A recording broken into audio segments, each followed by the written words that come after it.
Raja Ampat sudah hilang. Bukan, ini bukan ramalan kiamat. Tapi begitulah rasanya.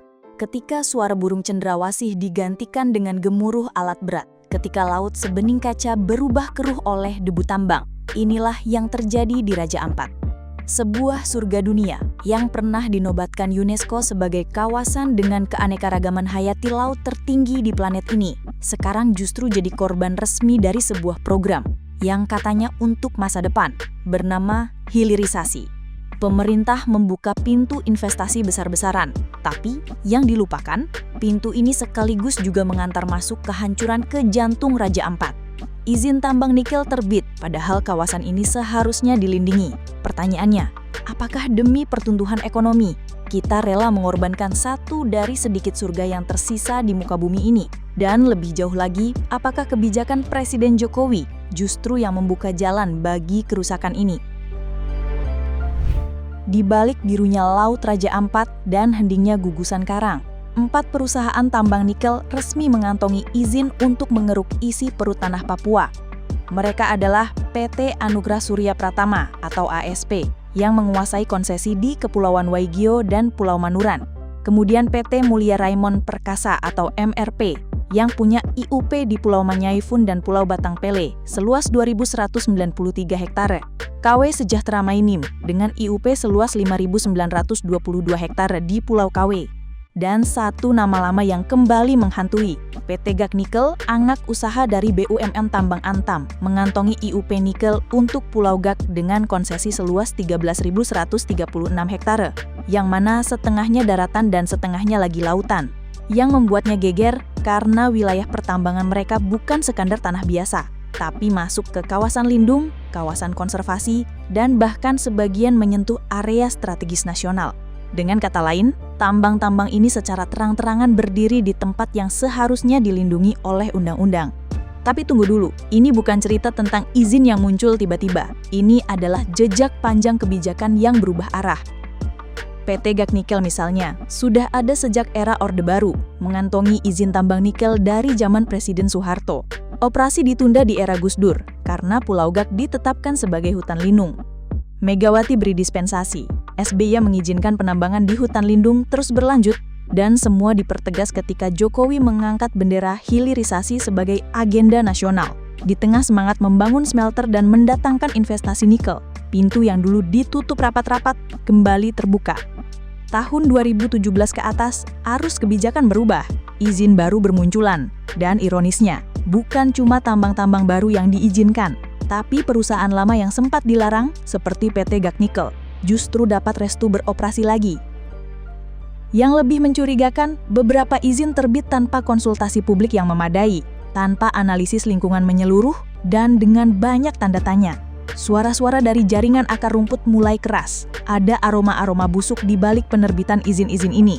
Ada indikasi kalau proses pemberian izin tambang dipenuhi dengan kejanggalan. Dengan kata lain, kemungkinan besar ada korupsi yang melibatkan pejabat lokal maupun pusat. Kementerian ESDM, Kementerian Investasi dan Hilirisasi, sampai Kementerian LHK semuanya tercatat sebagai pihak yang terlibat langsung dalam proses persetujuan izin-izin ini. Dan tidak bisa dipungkiri juga, ada peran pemerintah daerah dalam membuka jalan bagi tambang ini.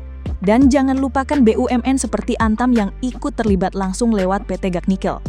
Dan di tengah peta kekuatan aktor yang begitu kompleks, ada satu detail menarik yang sulit untuk diabaikan.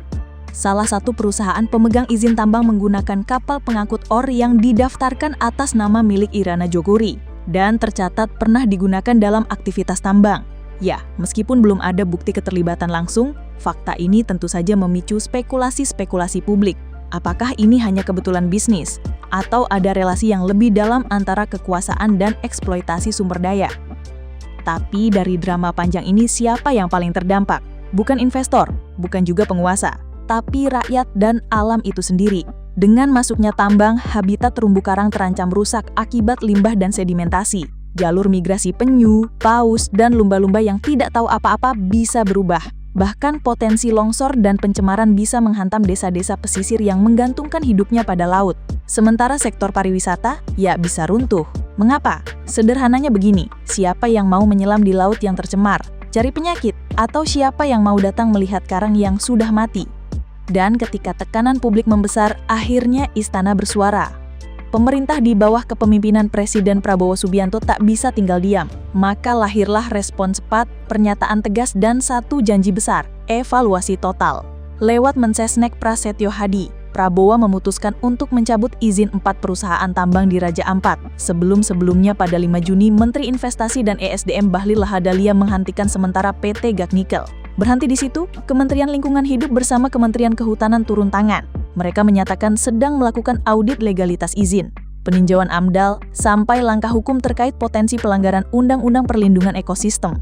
Sebuah proses yang jika benar-benar dijalankan, bisa jadi titik balik bagi perlindungan ekosistem Papua. Sementara itu di dunia digital, suara publik berubah menjadi gelombang. #Save Raja Ampat kembali trending. Beberapa di antaranya bahkan mengunggah ulang footage Raja Ampat yang rusak. Tapi mari kita jujur, dan ini penting untuk kita jaga. Membekukan izin tambang belum berarti menyelamatkan Raja Ampat. Tantangan sesungguhnya justru dimulai setelah sorotan media meredup. Setelah tagar-tagar yang kita sebarkan berhenti trending. Pemerintah kan baru bilang akan, artinya bisa jadi tidak jadi dicabut. Kenapa kita curiga? Karena kita pernah melihat skenario yang sama. Skandal tambang dibekukan sementara. PT Gag Nikel contoh konkretnya, operasi ditunda di era Gus Dur, tapi bertahun-tahun kemudian izin kembali terbit dalam diam. Wilayah yang dulu disegel kembali dikeruk atas nama investasi, korporasi besar tak tinggal diam. Di balik layar mereka punya koneksi, ada dana, dan pengaruh. Ketika urusan bisnis bertemu politik, kepentingan lingkungan sering jadi tumbal. Banyak izin tambang yang dulu terbit di atas kawasan lindung ternyata tetap lolos secara administratif. Hukum yang longgar dan birokrasi yang bisa dinego membuat pembekuan tak selalu bertahan lama. Tak sedikit yang menyuarakan penolakan justru mendapat intimidasi. Maka pemerintah perlu mengevaluasi seluruh izin tambang di kawasan konservasi. Pembekuan harus ditindaklanjuti dengan pencabutan izin tetap bila ditemukan pelanggaran, bukan sekadar pause yang bisa dicabut sewaktu-waktu kayak remote TV. Raja Ampat bukan sedang menunggu diselamatkan, ia sedang menguji apakah bangsa ini masih punya keberanian untuk bilang cukup.